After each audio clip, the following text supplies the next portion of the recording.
Beaucoup de personnes m'ont découvert sur Internet avec mon parcours dans l'immobilier, mes premiers investissements pour progressivement sortir de mon quotidien d'avant, de mon travail salarié, ainsi que mes micro-logements. Ces petits appartements m'ont fait connaître car je partageais une technique que personne ne mentionnait sur Internet, celle de louer de tout petits biens très chers pour gagner beaucoup d'argent. Le problème avec les réseaux sociaux, tu le sais, c'est que tout le monde crie au scandale, je vois des commentaires de haters tous les jours disant que c'est faux, disant que c'est pas éthique, que personne ne peut louer si cher. Et j'aimerais donc dans cette vidéo vous expliquer concrètement comment ça marche et pourquoi ça peut être une bonne solution pour vous lancer dans l'immobilier. Premièrement, c'est quoi un micro-logement? C'est un bien qui fait au moins 14 mètres carrés aux yeux de la loi, mais pour moi personnellement quand je cherche un micro-logement, je cherche tous les biens qui font moins de 20 mètres carrés et qui respectent la loi bien évidemment en termes de surface. Ça me permet de me couper d'une immense concurrence sur des biens type studio, 25 mètres carrés, balcon, parking et en étage par exemple. Au contraire, je vais à l'inverse et je cible des biens dont personne ne veut. Le fait qu'il y ait moins de concurrence est un très bon point pour négocier et ensuite se démarquer car peu de monde voit le potentiel de ces appartements. Deuxième point, optimiser l'espace. Quand on achète un bien, il est nécessaire d'optimiser l'espace de ce dernier quel qu'il soit. Quand on a un T2, il vaut mieux acheter un T2 de 30 mètres carrés parce qu'on a moins de surface et la même capacité d'accueil qu'un T2 de 45 mètres carrés par exemple. Pareil pour une colocation, 70 mètres carrés pour 3 chambres, c'est l'idéal. Et moins on achète de mètres carrés, moins on achète cher, plus l'opération sera rentable. C'est la même chose avec les micro-logements en s'attaquant au plus petit de tous, le studio. Et pourquoi c'est intéressant?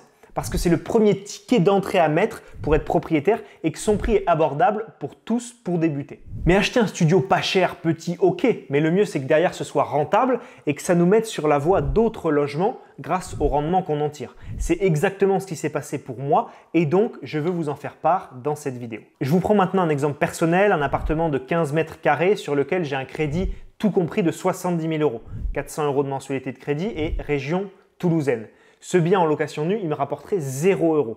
En location courte durée, il me rapporte entre 1000 et 1200 € par mois en général sur mon compte et il peut générer en revenu brut plus de 1500 €. Après l'éduction des frais, de ma gestionnaire, du café, des petites choses à remplacer ici et là, il me reste à minima 1000 € chaque mois sur mon compte.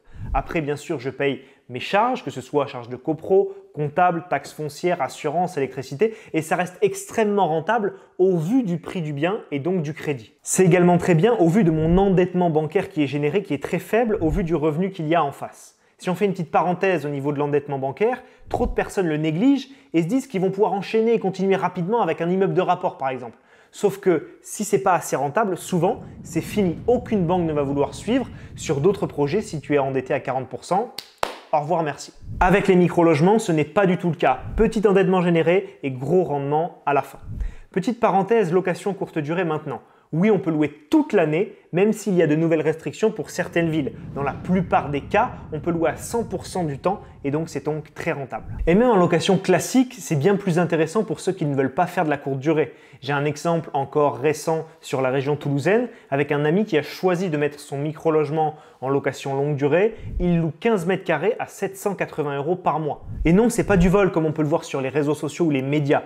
L'immobilier, on peut le faire de manière éthique et rentable. On rénove, on fait des biens de qualité, il y a toujours des gens qui sont prêts à payer cher pour avoir des prestations en face. Il faut donner pour recevoir en échange, faire un bien rénové et prendre soin de ses locataires pour avoir un gros loyer en face. Quels sont les avantages des micro-logements? Le premier, c'est la demande locative. Elle est forte même si on a des biens de petite surface parce qu'il manque beaucoup de logements et aussi parce qu'on a des logements qui sont mal rénovés. Donc nous, quand on effectue des travaux, on fait la différence. Deuxièmement, le rendement locatif est énorme. On achète un bien moins cher qu'un appartement de 22-25 mètres carrés et on a quasiment le même loyer avec une mensualité bien plus faible en face. Troisième avantage, on prend beaucoup moins de risques. On a 300, 400, 500 € de mensualité. C'est beaucoup plus facile à assumer s'il y a un pépin qu'une mensualité d'un immeuble à 2500 € par exemple. Et quatrième point, on a beaucoup moins de frais et une facilité d'obtention du crédit avec de bonnes conditions.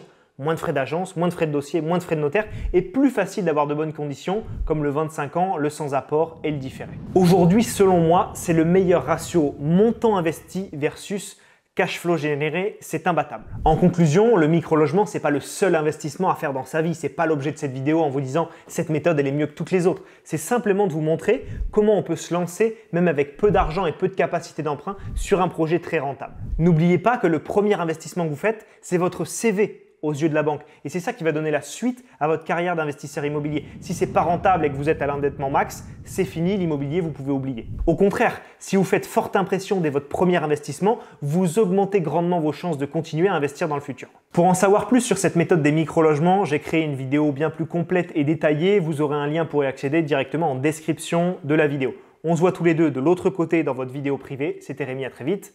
Ciao, ciao.